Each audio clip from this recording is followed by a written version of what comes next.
any act that helps sentient beings feel safe and secure is the giving of fearlessness.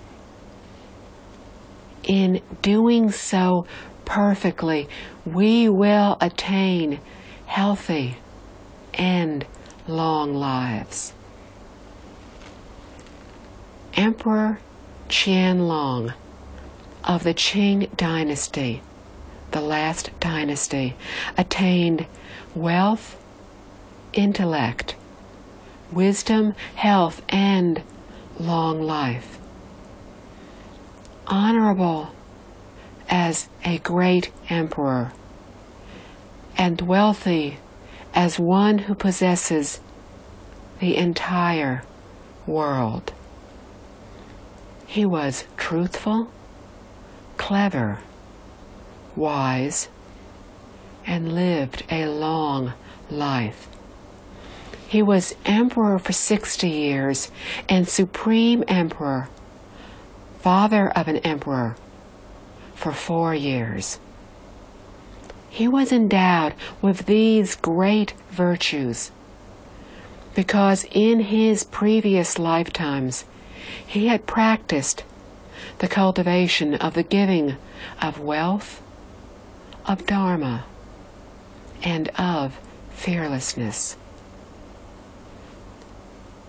The Buddha teaches that bodhisattvas must practice the paramita of giving. Paramita means perfection. The question is, how can we practice giving to the state of perfection? We do so simply by turning our thoughts around, by no longer thinking of ourselves, but solely of others. In this way, we are practicing giving anytime, anywhere. But we will not yet have achieved perfect giving. Perfect giving is to let go, or to be willing to give all that we possess and to help all others. Giving and gaining are one. If we have not practiced giving, we will not gain. When we give less, we gain less. When we give more, we gain more. Do you have fears, worries? Do you have birth and death, reincarnation? Why aren't you willing to discard them?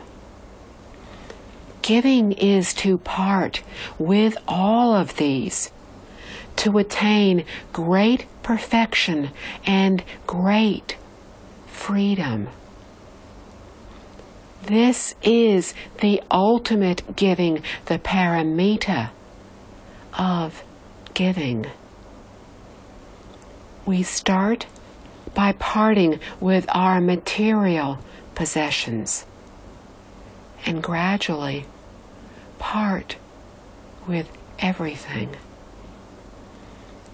If we are able to let go of our afflictions, birth, and death, then we will uncover the purity, wisdom, and abilities within our self-nature. The second paramita is abiding by the precepts, which means abiding by customs, rules, regulations, and laws. Everything, big and small, worldly and beyond, has their own natural laws. We need to follow these, for only by doing so can we accomplish an undertaking quickly and perfectly.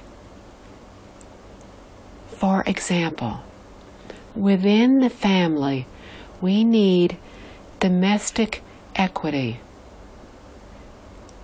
domestic etiquette, or seniority in human relations to guide us, to guide the behavior between parents and children, husband and wife, brothers and sisters. The manner of how things are accomplished needs to be followed. This is similar to cooking rice. We wash it, put it into the pot, and then cook it. Without following the proper sequence, the rice will not be properly cooked. This is even truer in learning and practicing Buddhism. If we want to achieve, we must follow the guidelines told to us by the Buddha, the 4 great vows of Buddhas and Bodhisattvas. First, we vow to help all living beings. After that, we discard all worldly habits and worries and afflictions and attachments to end all afflictions. Only then do we master all methods. Finally, we attain Buddhahood. Only when we become Buddhas will we have the ability to help all beings and thus perfectly achieve the 4 great vows, and especially the first great vow. Sentient beings are innumerable. I vow to help them all. Some may ask, is it really necessary to attain Buddhahood? Won't it be enough to become a bodhisattva? Although a bodhisattva can help living beings, he is unable to help a bodhisattva who is equal or higher in attainment. For example, an equal enlightenment bodhisattva cannot help another equal enlightenment bodhisattva. However, a Buddha can help them as well as all others. Therefore, only when we attain Buddhahood can we perfectly help all beings in the universe. With such a vow, we can generate the great compassion to help all beings, to be diligent in severing our afflictions and mastering all methods. Today, many practitioners have not yet sincerely generated their vows, although they recite them daily. Why do I say this? Because they are still have the mind of discrimination, ideas of favoring and disfavoring, self and other, love and hate. Consequently, they practice discrimination. They help people they like and ignore those they dislike. Theirs is not a perfect vow, not a genuine vow. A perfect vow is that of a bodhisattva and arises from the non-discriminatory mind, the Bodhi mind. It is wonderful, inconceivable, and far beyond the minds of ordinary people. The third paramita is the paramita of patience. In whatever we do, we need to exercise patience. As stated in the Diamond Sutra, all natural laws of the universe attribute their success to patience. Without it, we cannot succeed in anything. For example, to complete our college education, we have to be patient for 4 years. This audience needs to be patient to sit here for 2 hours to listen to my lecture before you achieve perfection in this lecture. Without patience, we can never attain anything, no matter how good our cultivation, no matter how good our conditions are. Of the 6 paramitas, Buddha Shakyamuni in the Diamond Sutra stressed giving and patience in particular. They are the keys to success in cultivation. It has been said that it is difficult to handle matters, but it is even more difficult to interact with people. It was not so difficult to interact with people in the past, but now it is. Why? Education in the past taught people the proper manner and behavior in which to conduct themselves. Today, it teaches people how to make a living. It is no wonder that we do not know how to conduct ourselves.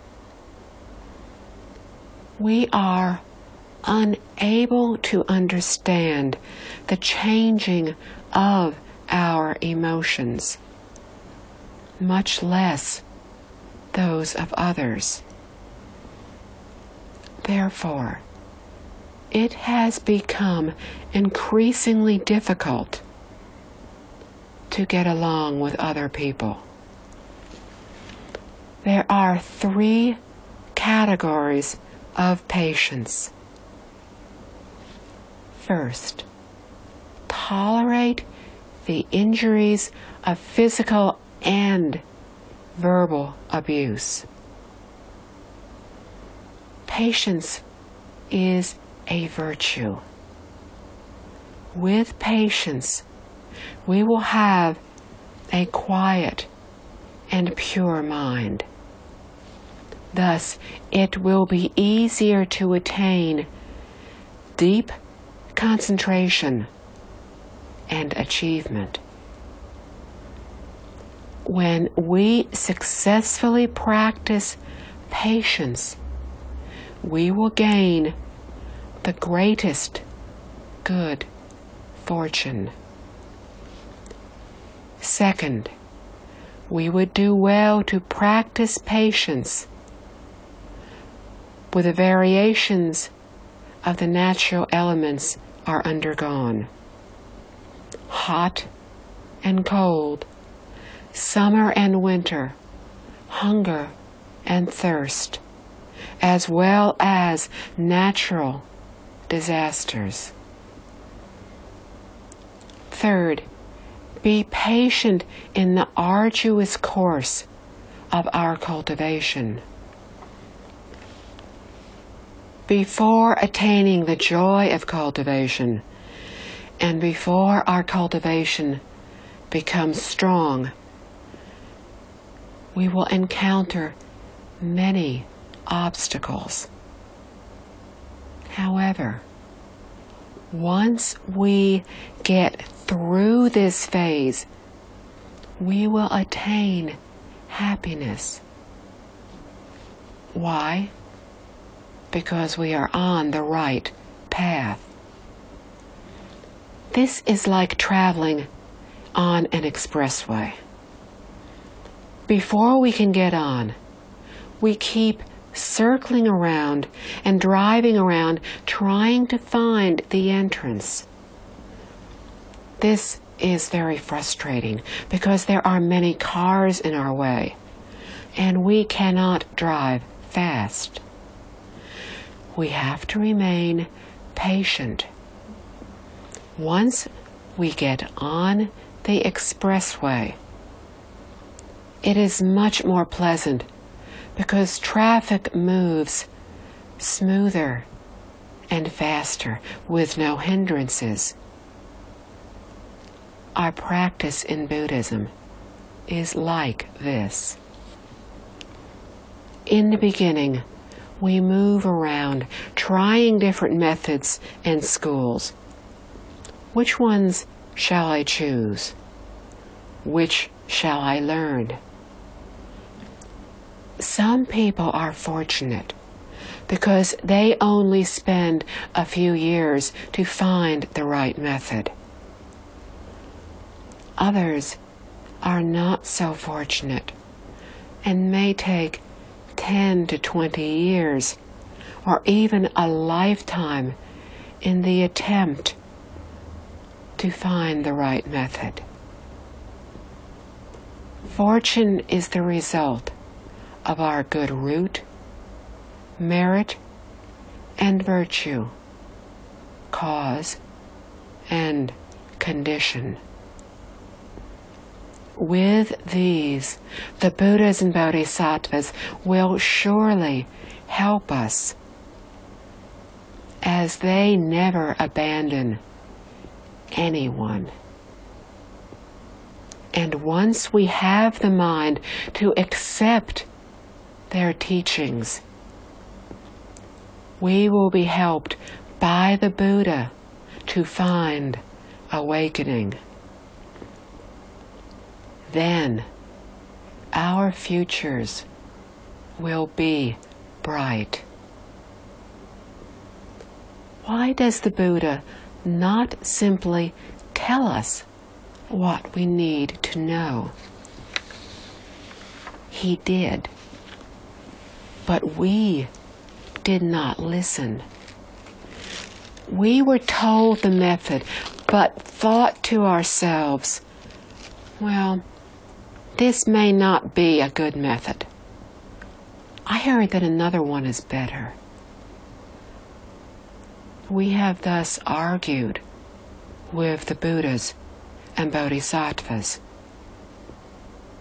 So they have chosen not to come to us. Please consider this carefully. We need to be patient before we can attain achievement. Without patience, we cannot advance to a higher stage. For patience is the prerequisite for deep concentration and diligence. The fourth paramita is the paramita of diligence. The Chinese word for diligence is comprised of two characters, meaning perseverance in a specialized field and progress. The two need to work together. Buddhism is neither conservative nor backward, but seeks daily improvement. Some say that Buddhism is no longer relevant. These remarks are erroneous, because the people who said them did not know the paramita of diligence. Progress is good, but more important is progress with diligence. Currently, there are many great scientists in the West who have made many discoveries. They persevered. They did research every day and never stopped. The same applies to learning Buddhism. We practice diligence when we choose one school or method and stay focused on our selection, studying until we excel in it before advancing to another method. It is not effective to concentrate on different methods at the same time. Once we understand one method, we understand all of them. This is known as once we achieve in one, we achieve in all. If we try to practice many methods before we are enlightened, they will become obstacles. Let me tell you what happened to one monk who specialized in the Buddha name chanting method. In the beginning of this century, Master Deshian had a student who became a monk at the age of 40. So the student was almost the same age as the master. The two had been childhood friends. Master Deshian, who was from a wealthy family, had received a good education. However, his childhood friend was from a poor family and had received little education. When the friend grew up, he could only do manual labor and thus had a very difficult life. One time, he went to visit Master Deshian. After staying at the temple for a few days, he said to the master that he too wanted to become a monk. "Why?" asked the master. "Because life is too hard and I want to become a monk," replied his friend. The master initially denied his request because he felt the rigorous training and sutra memorization would prove too much for someone who was illiterate and much older than novice monks usually are. The other monks would look down upon his friend. feeling everything would prove too much for his friend, the master denied the request. But the friend persisted, and the master finally gave in. Master Dishan said to him, "I will accept you as a monk, but I don't think you need to take the vows of abiding by the precepts, because you may not be able to stand the rigorous training of 53 days. There are many deserted temples in the countryside. I will find you one to stay in." So the master found one and arranged for some people to provide food for his friend. He then taught his friend, the new monk, to chant Amitabha. Just recite this phrase, Namo Amitabha, over and over. When you are tired, take a rest. When rested, resume chanting. I am sure that you will greatly benefit from this. And so, the new monk isolated himself in the small temple and concentrated solely on his chanting. 3 years later, he went to visit friends and relatives. He came back and told the woman who had been doing the cooking for him, "There is no need to prepare food for me tomorrow." The woman thought the monk, who had not left the temple for 3 years, had decided to revisit his friends and family the following day. The next day, she went by the temple to see if he had returned. She went to the temple and called out. Receiving no reply, she went inside. She found him standing with his recitation beads in hand. She greeted him, but received no response. When she moved closer to him, she realized that he was still standing, but that he was dead. Never having seen anything like this before in her life, she rushed off to ask the others who were also taking care of him what to do. They sent a message to the master's temple, informing him of the strange occurrence and asking what to do. Due to difficulties in traveling at that time, it took Master Dishyang 3 days to reach the small temple.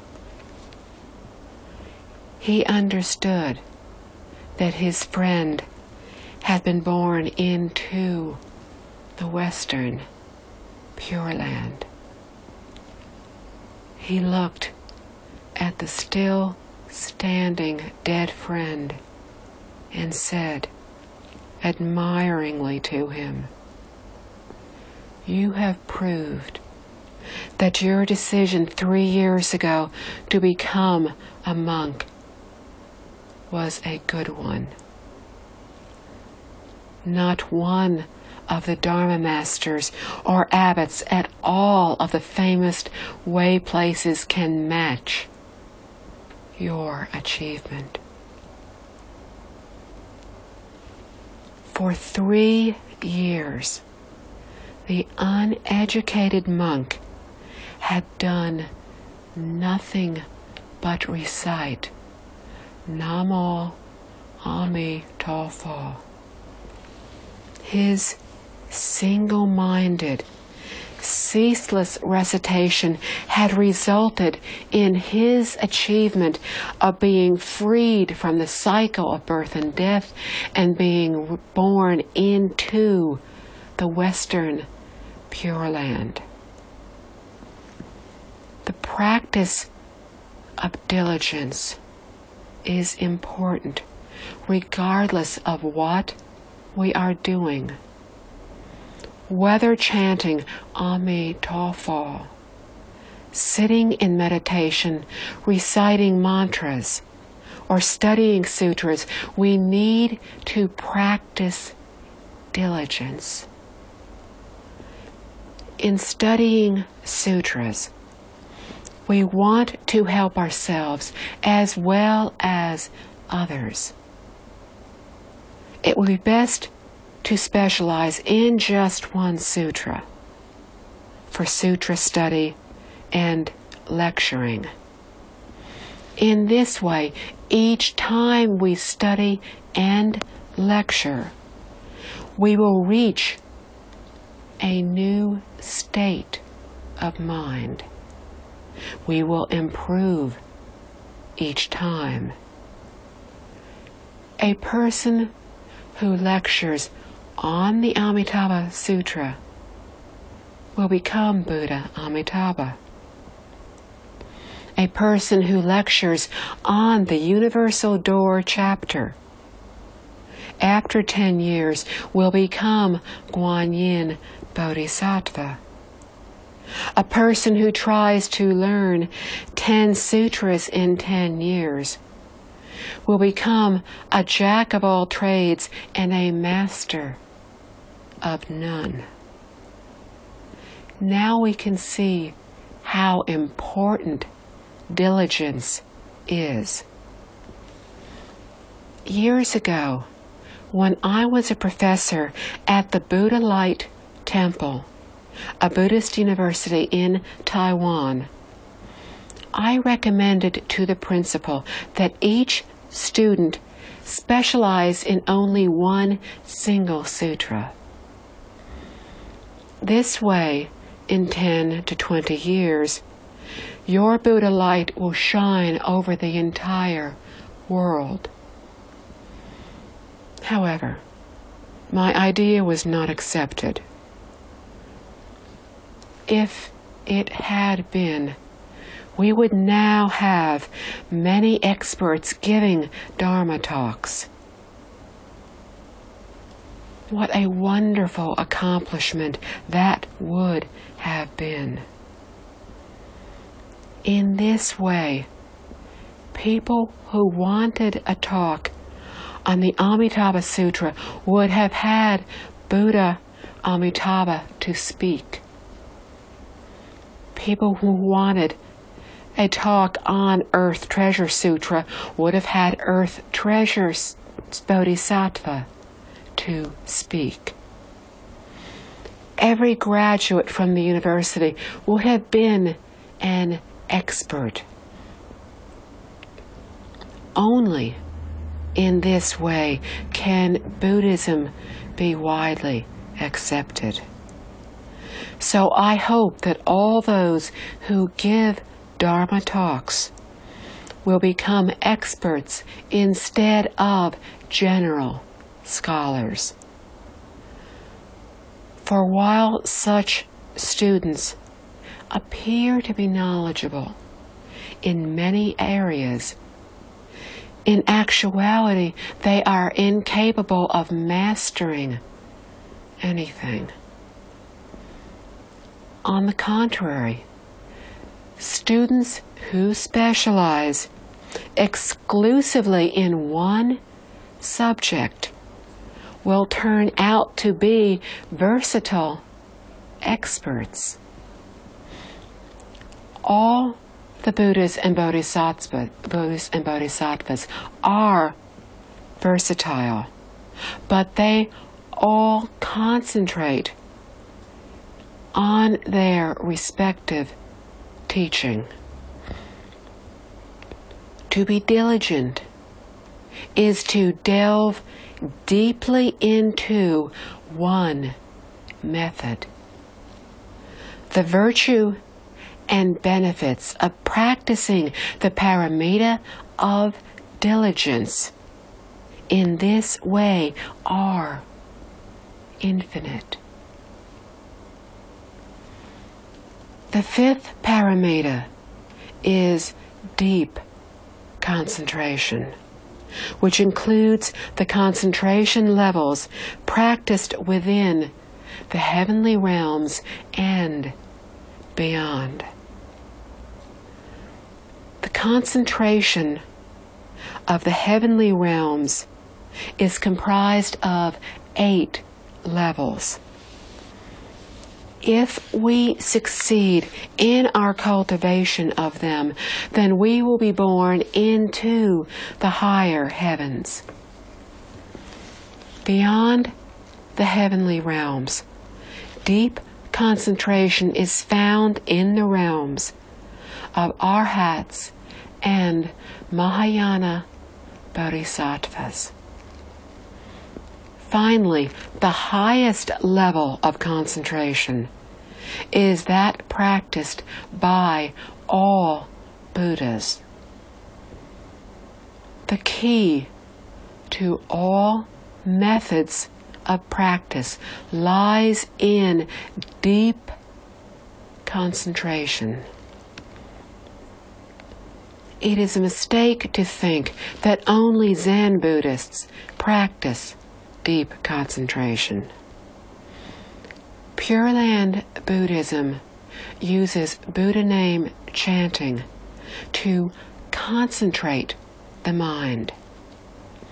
Tiantai Buddhism uses tranquility and contemplation, which is another form of deep concentration. Tibetan Buddhism uses the 3 mystic practices, the 3 karmas of body, mouth, and mind, corresponding to those of the Buddha.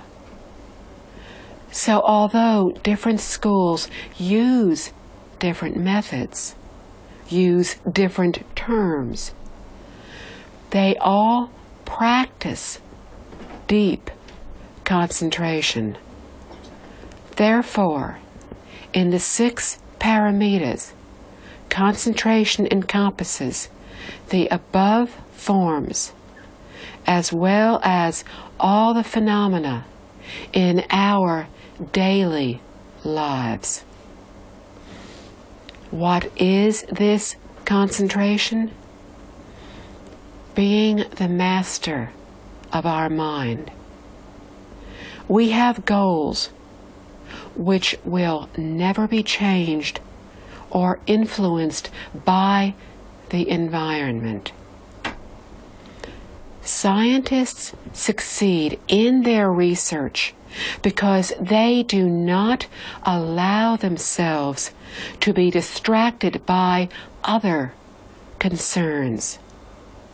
So they attain a scientific concentration. When we successfully practice the Buddha name chanting method, we will attain the Buddha name chanting samadhi, as did Master Dishan's student. If we are able to endure, we will become patient and thus be able to persevere and progress, and thus attain deep concentration, which is the essence of our practice. In the Platform Sutra, the 6th Patriarch, Master Huineng, explained that deep concentration was more than just sitting in meditation. He himself reached awakening upon listening to the Diamond Sutra. Therefore, all his lectures were based on the principles found in this sutra.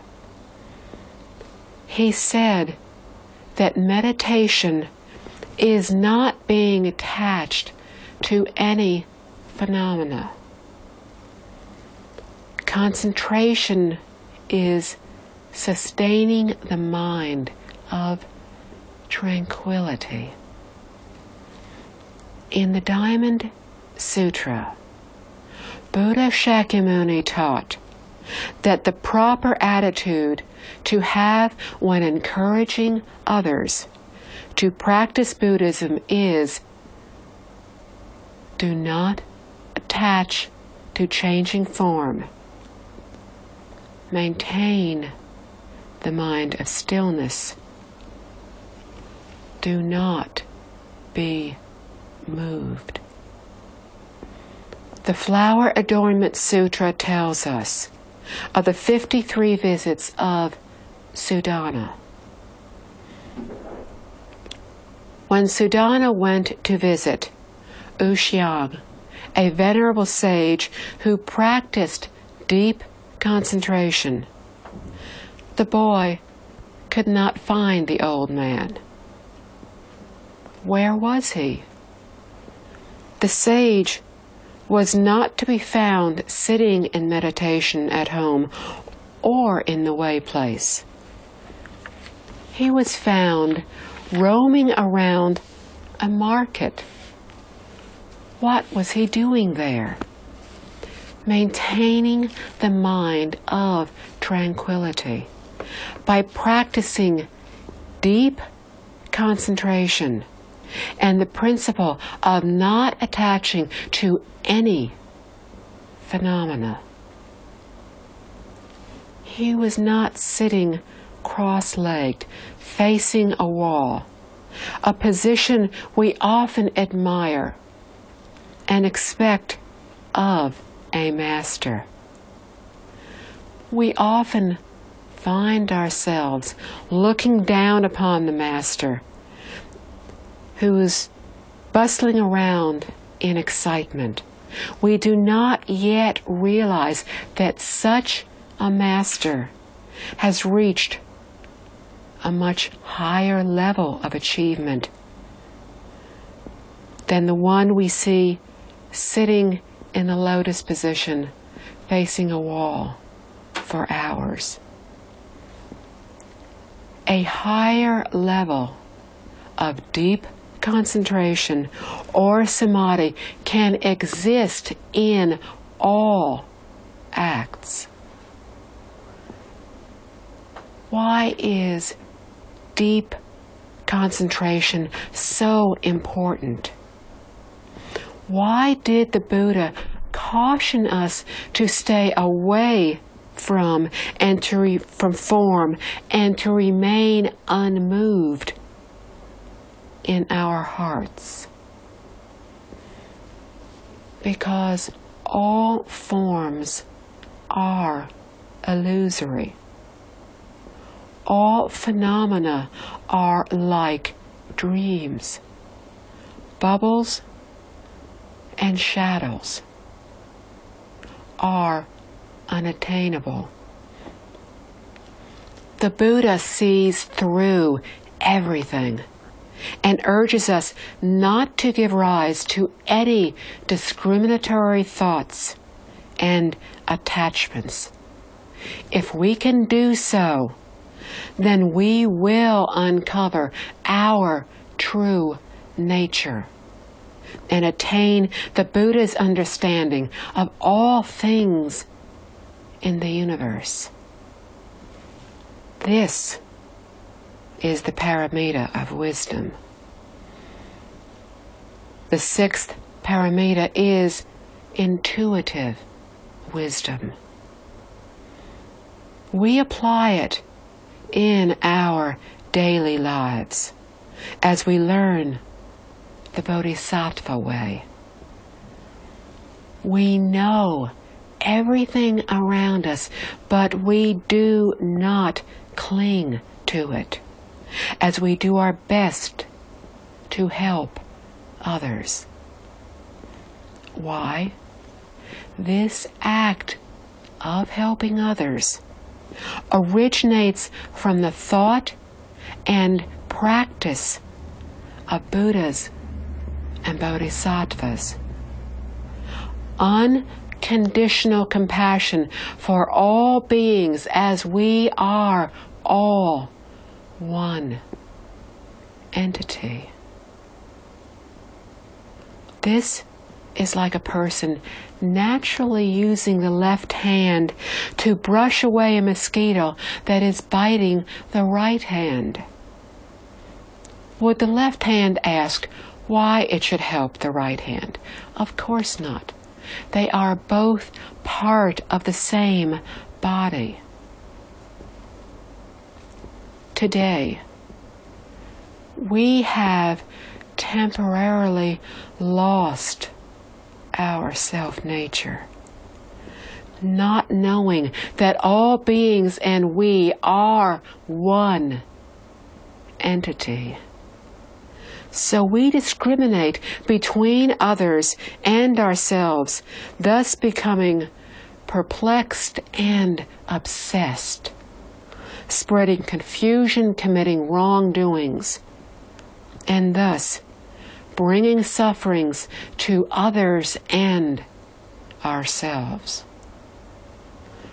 The Buddha taught us how to break through delusion so that we would awaken to the truth that helping others is helping ourselves.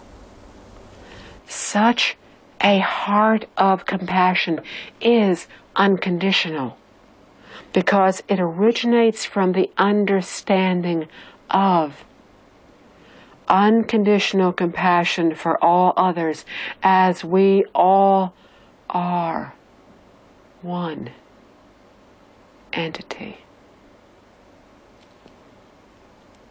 In conclusion, everything has its own methods and continuity.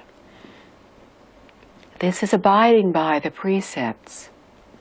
With endurance and perseverance, we will have patience.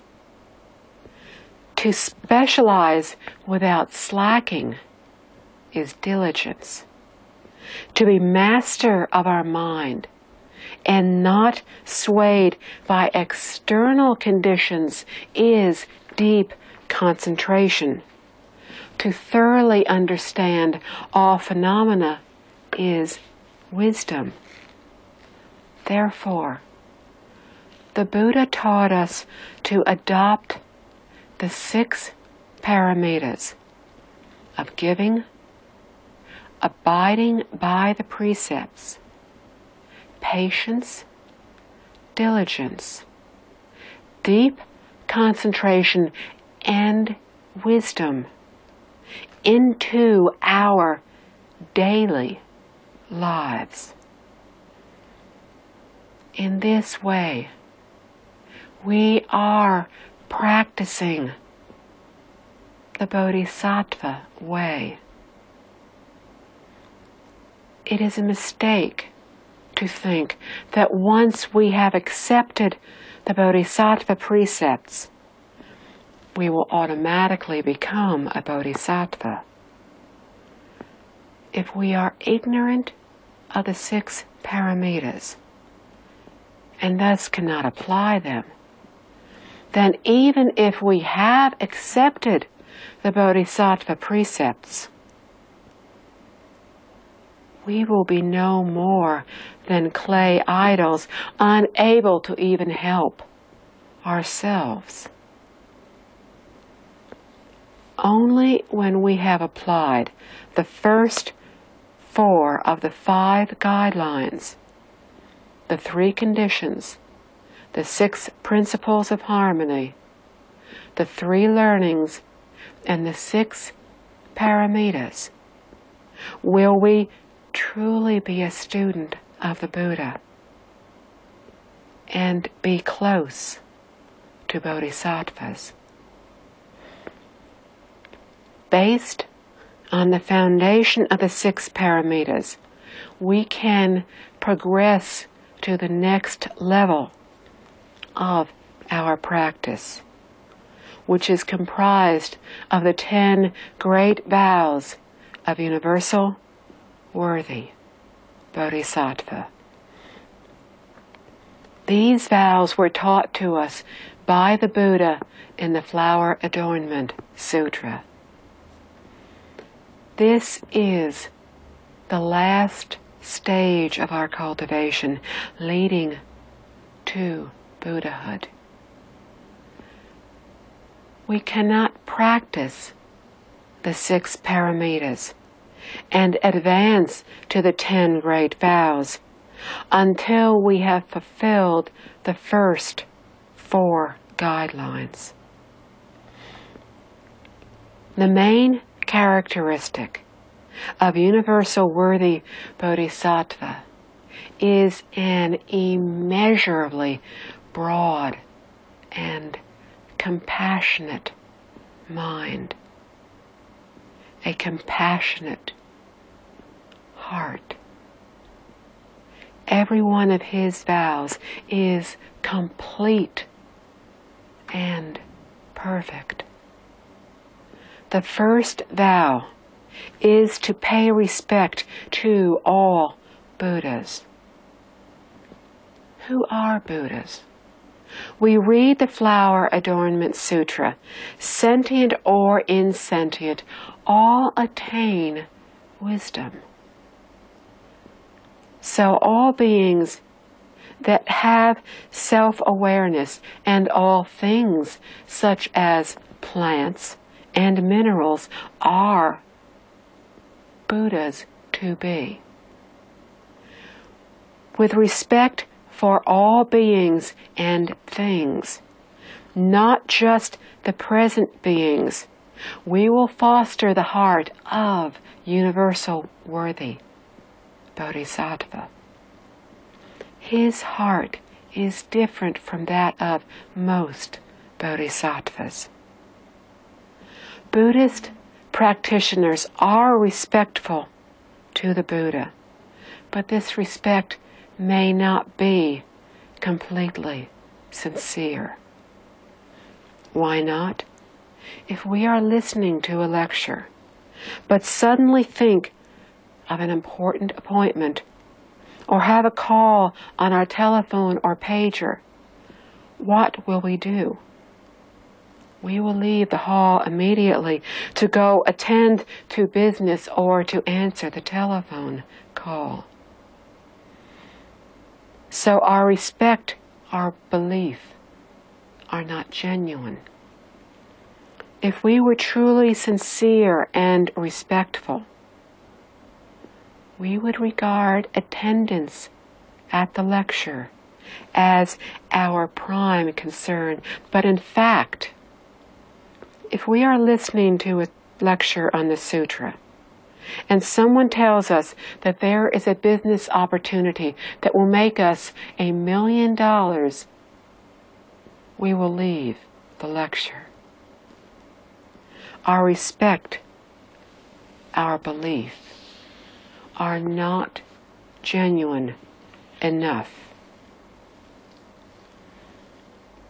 While the profound respect of universal worthy bodhisattva is perfectly genuine, regardless of whether it is for Buddhas, sentient beings, or insentient objects.